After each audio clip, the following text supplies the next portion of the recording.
അമേരിക്കയിൽ നൈട്രജൻ വാതകം ഉപയോഗിച്ച് വധശിക്ഷ നടപ്പാക്കാനുള്ള ആദ്യ തീരുമാനം ഈ മാസം അലബാമ സംസ്ഥാനത്ത് നടപ്പാക്കാനൊരുങ്ങുകയാണ്. നൈട്രജൻ ഹൈപ്പോക്സിയ രീതി ഉപയോഗിച്ച് ജനുവരി 25-ന് നടപ്പിലാക്കുന്ന വധശിക്ഷ നിർത്തലാക്കാനുള്ള പ്രതി കെന്നത്ത് സ്മിത്തിന്റെ അഭ്യർത്ഥന യുഎസ് ജില്ലാ ജഡ്ജി ഓസ്റ്റിൻ ഹഫേക്കർ നിരസിച്ചതോടെയാണ് ഇക്കാര്യത്തിൽ വ്യക്തത വന്നിരിക്കുന്നത്. നൈട്രജൻ വാതകം ഉപയോഗിച്ചുകൊണ്ടുള്ള പുതിയ ശിക്ഷാരീതി ക്രൂരമാണെന്നും ഇതുവരെ നടന്നിട്ടില്ലാത്ത വധശിക്ഷാരീതിയുടെ പരീക്ഷണ വസ്തുവാക്കാനുള്ള ശ്രമങ്ങളാണ് നടക്കുന്നതെന്നും ഈ തീരുമാനത്തിനെതിരെ അപ്പീൽ നൽകാൻ ശ്രമിക്കുന്നുണ്ടെന്നും കെന്നത്തിന്റെ അഭിഭാഷകൻ പറയുകയുണ്ടായി. നൈട്രജൻ വാതകം ഉപയോഗിച്ചുള്ള വധശിക്ഷ ആത്യന്തികമായി തുടരാനാകുമോ എന്ന ചോദ്യം യുഎസ് സുപ്രീം കോടതി കെന്നത്തിന്റെ വധശിക്ഷയോടെ അവസാനിച്ചേക്കാം.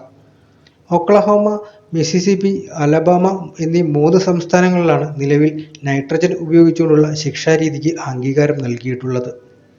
ഈ 3 സംസ്ഥാനങ്ങളല്ലാതെ മറ്റ് സംസ്ഥാനങ്ങളൊന്നും തന്നെ ഇതുവരെ ഈ രീതി അവലംബിക്കാൻ ശ്രമിച്ചിട്ടില്ല. ഓക്സിജന് പകരം നൈട്രജൻ ശ്വസിക്കാൻ നൽകുകയും തുടർന്ന് ശരീരത്തിലെ ഓക്സിജന്റെ അഭാവം മൂലം മരിക്കുന്ന രീതിയാണ് ഇത്.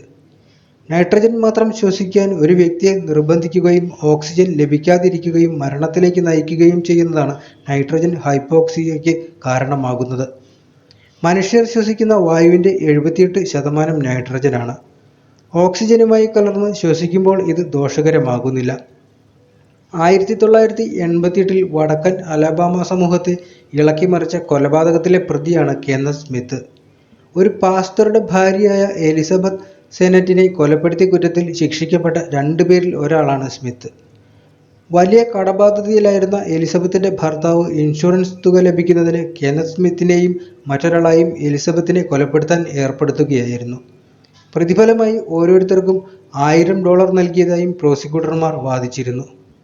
നിലവിൽ നൈട്രജൻ വാതകം ഉപയോഗിച്ച് വധശിക്ഷ നടപ്പാക്കുന്ന അലബാമയിലെ ആദ്യത്തെ വധശിക്ഷ തടവുകാരനായി സ്മിത്ത് മാറിയിരിക്കുകയാണ്.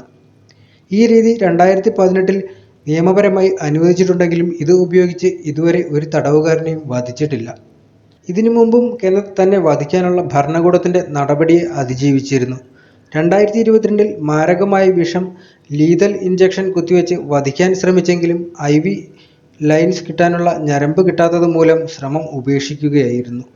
2023 ഡിസംബറിൽ നൈട്രജൻ ഉപയോഗിച്ചുകൊണ്ട് നടത്തുന്ന മരണത്തിന്റെ അപകട സാധ്യതയെയും മാനുഷികതയെയും കുറിച്ച് നടന്ന വലിയ നിയമ പോരാട്ടങ്ങൾക്കൊടുവിലാണ് കെന്നത്തിന്റെ വധശിക്ഷ നടപടിയുമായി മുന്നോട്ടു പോകുന്നതിന് അനുകൂലമായി വിധി വന്നിരിക്കുന്നത്.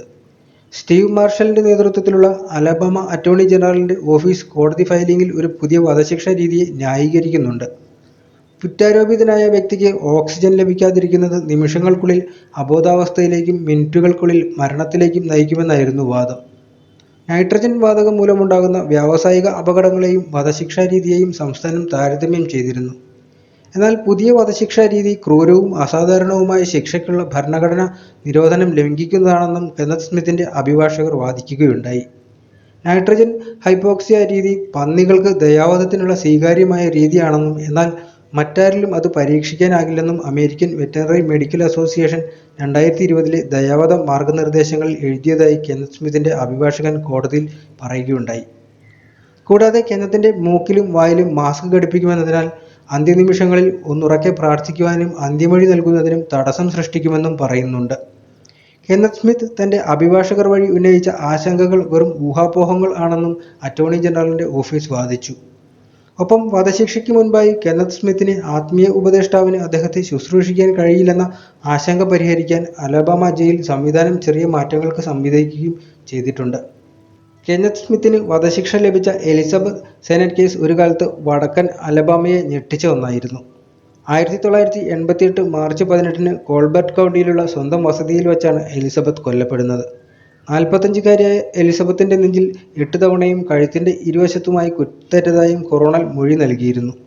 എലിസബത്തിന്റെ മരണത്തെ തുടർന്ന് അന്വേഷണം അക്കാലത്ത് ചർച്ച് ഓഫ് ക്രൈസ്റ്റിന്റെ പാസ്റ്ററായിരുന്ന ചാൾസ് സെനറ്റ് സീനിയറിലേക്ക് തിരിഞ്ഞതിനാൽ സംശയാസ്പദമായ സാഹചര്യത്തിൽ ചാൾസ് ആത്മഹത്യ ചെയ്യുകയായിരുന്നെന്ന് കോടതി രേഖകൾ വ്യക്തമാക്കുന്നുണ്ട്.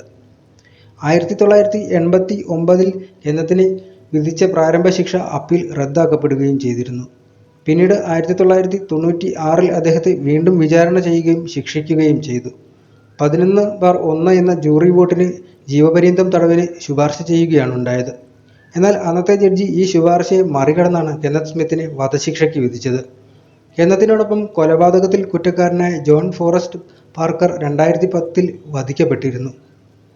അന്തരീക്ഷത്തിൽ ഏറ്റവും കൂടുതലുള്ള വാതകമാണ് നൈട്രജൻ. 78% അന്തരീക്ഷത്തിൽ നൈട്രജന്റെ അളവ് കൂടുതലാണെങ്കിലും ഓക്സിജൻ കലരാത്ത നൈട്രജൻ ശ്വസിക്കുന്നതാണ് ഒരു വ്യക്തിയെ മരണത്തിലേക്ക് നയിക്കുന്നത്. ശരീരത്തിന് ഓക്സിജൻ ലഭ്യമാകാത്ത വിധത്തിനൊപ്പം കാർബൺ ഡൈ ഓക്സൈഡിന്റെ അളവ് രക്തത്തിൽ ഉയരുന്നത് മൂലമാണ് ശ്വാസതടസ്സം അനുഭവപ്പെടുന്നത്. ശുദ്ധമായ നൈട്രജൻ ശ്വസിക്കുമ്പോൾ ശരീരത്തിലെ കാർബൺ ഡൈ ഓക്സൈഡ് പുറന്തള്ളുമെങ്കിലും ഓക്സിജൻ ലഭ്യമാവുകയില്ല. നിറവും മണവും സ്വാദുമില്ലാത്ത വാതകമായ നൈട്രജൻ ശ്വസിക്കുമ്പോൾ വ്യക്തിക്ക് അസ്വാഭാവികമായി ഒന്നും അനുഭവപ്പെടുന്നില്ല. അതിനാൽ അസ്വസ്ഥതയില്ലാതെ ജീവവായുവിന്റെ അഭാവത്തിൽ മരണം സംഭവിക്കുന്നുവെന്നതാണ് നൈട്രജൻ ഗ്യാസ് ഉപയോഗിച്ചുള്ള വധശിക്ഷയുടെ അടിസ്ഥാന തത്വം. നൈട്രജൻ ശ്വാസകോശത്തിലേക്ക് പ്രവേശിച്ച് ഓക്സിജൻ സഞ്ചാരം തടസ്സപ്പെട്ടാൽ 1.5 മിനിറ്റിനുള്ളിൽ വ്യക്തി അബോധാവസ്ഥയിലേക്ക് വീഴാം. ഓക്സിജന്റെ അളവ് കുറയും തോറും അബോധാവസ്ഥയിലാവുന്നത് മൂലം മരണത്തിലേക്കുള്ള ദൈർഘ്യവും കുറയും. സെക്കൻഡുകൾക്കുള്ളിൽ അബോധാവസ്ഥയിലാവുകയും ഏതാനും മിനിറ്റുകൾക്കുള്ളിൽ മരണവും സംഭവിക്കുമെന്നാണ് വൈദ്യശാസ്ത്രത്തിന്റെ വിശദീകരണം. എന്നാൽ ഈ നീക്കത്തിനെതിരെ പ്രതിഷേധവുമായി ആത്മീയ ഉപദേശകരും രംഗത്തെത്തിയിട്ടുണ്ട്. അവർ പറയുന്നതനുസരിച്ച് മൃഗഡോക്ടർമാർ പോലും പിന്തുടരാത്ത രീതി മനുഷ്യനെതിരെ പ്രയോഗിക്കാൻ ശ്രമിക്കുന്നുവെന്നാണ് പ്രതിഷേധങ്ങൾക്ക് നേതൃത്വം നൽകുന്ന ഡോക്ടർ ജെഫ്രി ഹുഡ് എന്ന വൈദികൻ വിശദമാക്കുന്നത്.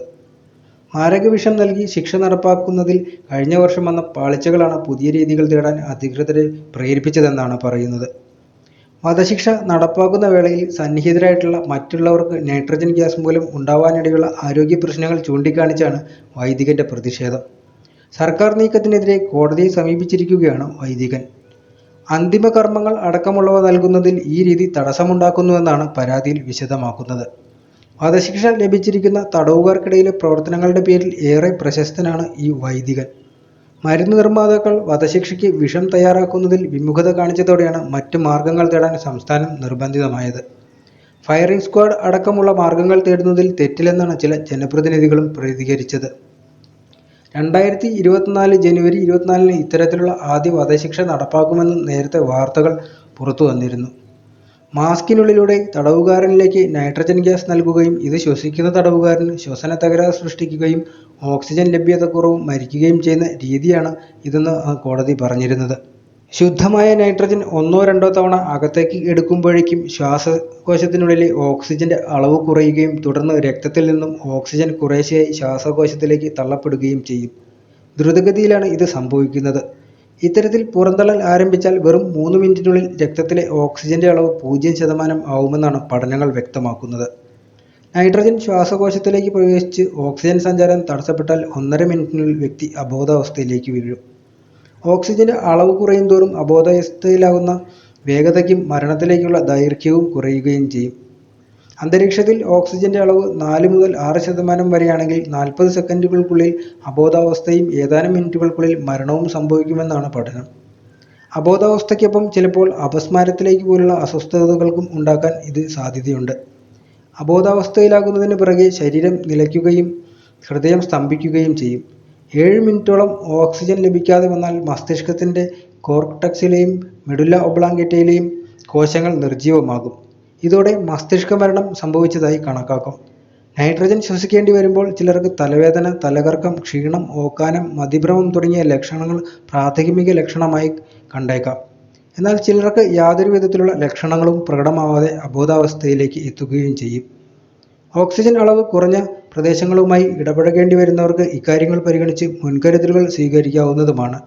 എന്നാൽ വധശിക്ഷയ്ക്ക് വിധിക്കപ്പെട്ട പ്രതിക്ക് ഇത്തരത്തിലുള്ള പരിശീലനം ലഭിച്ചിട്ടില്ലാത്തതിനാൽ മുന്നറിവില്ലാതെ അബോധാവസ്ഥയുണ്ടാകാനാണ് സാധ്യത.